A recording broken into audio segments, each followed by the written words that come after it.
Call now for the 2010 Steiner Tractor Parts Catalog, featuring the largest selection of new aftermarket parts for your antique or classic tractor.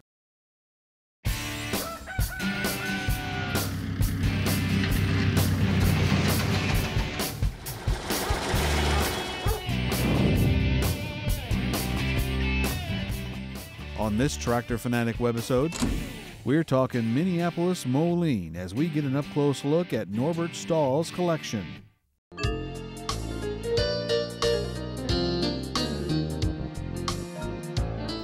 All right, well today I'm with Norbert Stahls. Norbert, welcome to the show. Thank you. And you've got a heck of a collection of Minneapolis-Moline tractors and some other stuff thrown in too, trucks and crawlers and all kinds of fun stuff. We could spend days out here playing with stuff, couldn't we? But we've gathered a few of your, I don't want to say they're most unique, but some very interesting tractors from your collection out here today. And this one, apparently you're not quite done with the restoration on this ZA, right? Yeah, I just got this back from the paint shop and I haven't put the decals on it, but it's ready to go otherwise. It looks beautiful. Yeah. You do this work yourself, or? I did the mechanical and electrical. I'm delivering steel out of our metal fab shop to a paint shop up in Ohio, and they painted the tractor for me. Great, awesome. It's a very professional job. Now this is is this 1952? Yes, sir. Okay, and we've got a four-cylinder gas engine run by propane. Yes. Right. Now, how rare are these tractors? They built a lot of the ZAs. Not too awful many of them were on propane. They were most all of them gasoline engines, but it was about a 32, 33 horsepower tractor. Yeah. Maybe 35. They're a good, solid, heavy built. Yeah, I mean the restoration is beautiful on it. It's some new gauges, looks like, too. Yeah. Most of these older ones I take and start all over with the electrical systems.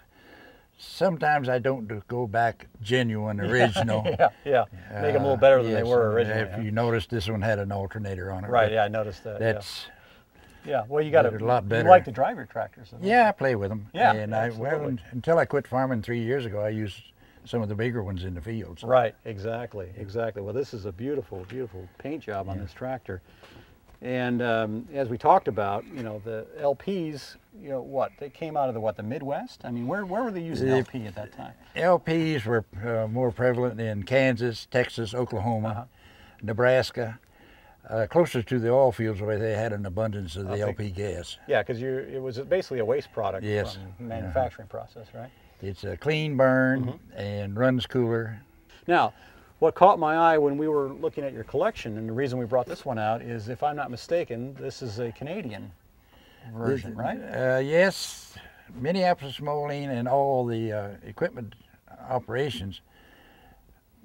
During the 40s and early 50s, Canada had a tremendous excise tax on complete goods coming into the country.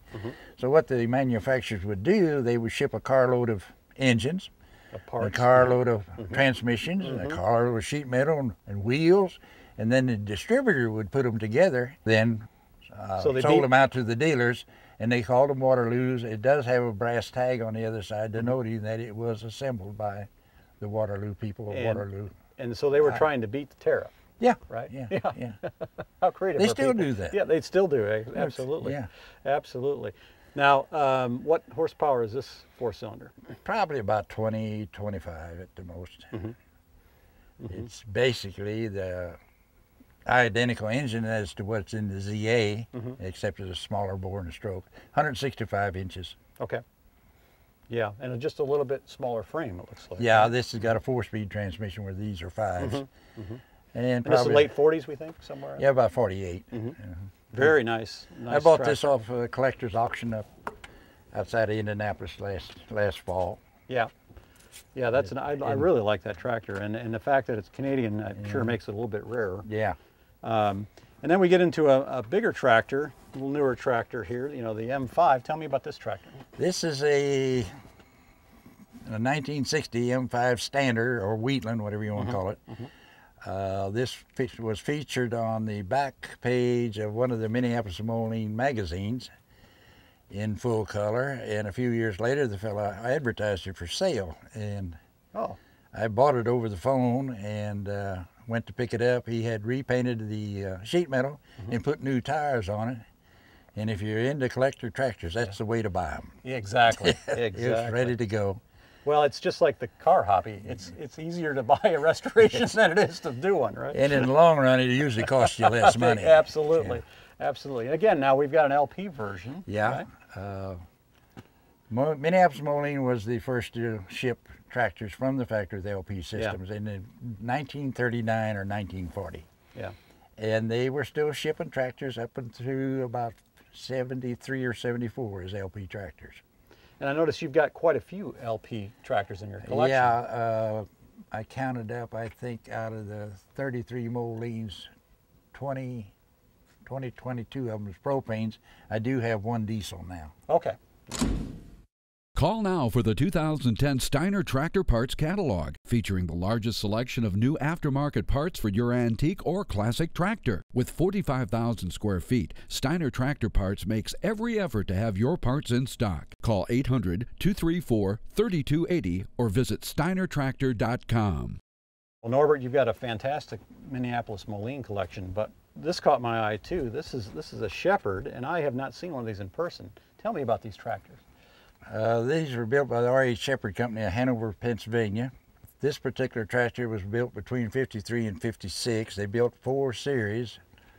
A single cylinder, a 2-cylinder, a 3-cylinder, and of course this big one was the 4-cylinder. And that was the numbering, right? Yes. SD1, SD2, Yes, SD3. sir. Shepherd Diesel -4. And you can still make out on the side of the sheet metal here, SD4 Shepherd Diesel. Yes. Yeah. So this thing is in really good condition for being original. Yeah. I haven't got it started yet. We have to prime the fuel system, but we did get the engine rotating. It's got good oil pressure and good compression, so I'm sure it'll run. Yeah. And the fellow I bought it from said it was a good runner. He had it stored for 6 years. Now this has got to be, you know, a low volume production. Less than 200 of the SD4s. Wow. Yeah. And where'd you see this one? Find this one? This one was on the Gary Phillips auction up at Churubusco here about 3 weeks ago. Wow. So you hadn't had it very long. No. Yeah. No. You're just getting into it. Uh-huh. Are you anxious to get it started? Yeah. My brother knows how to start them. He has an SD3.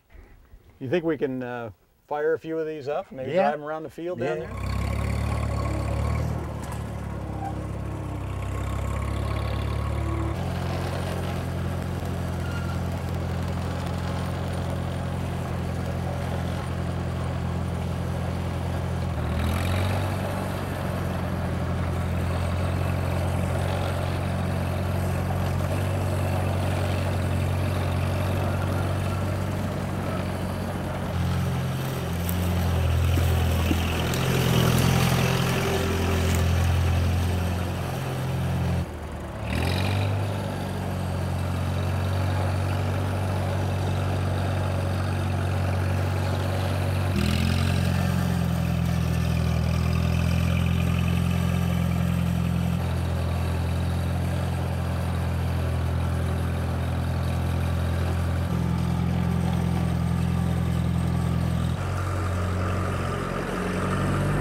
What great fun! You get to do this all the time? Yeah, not all the time, but No, I really enjoy driving this thing. I love the throttle response on the LP. yes, they're snappy. Yeah, I mean, you know, I'm used to that. This one will jerk you back. Yeah.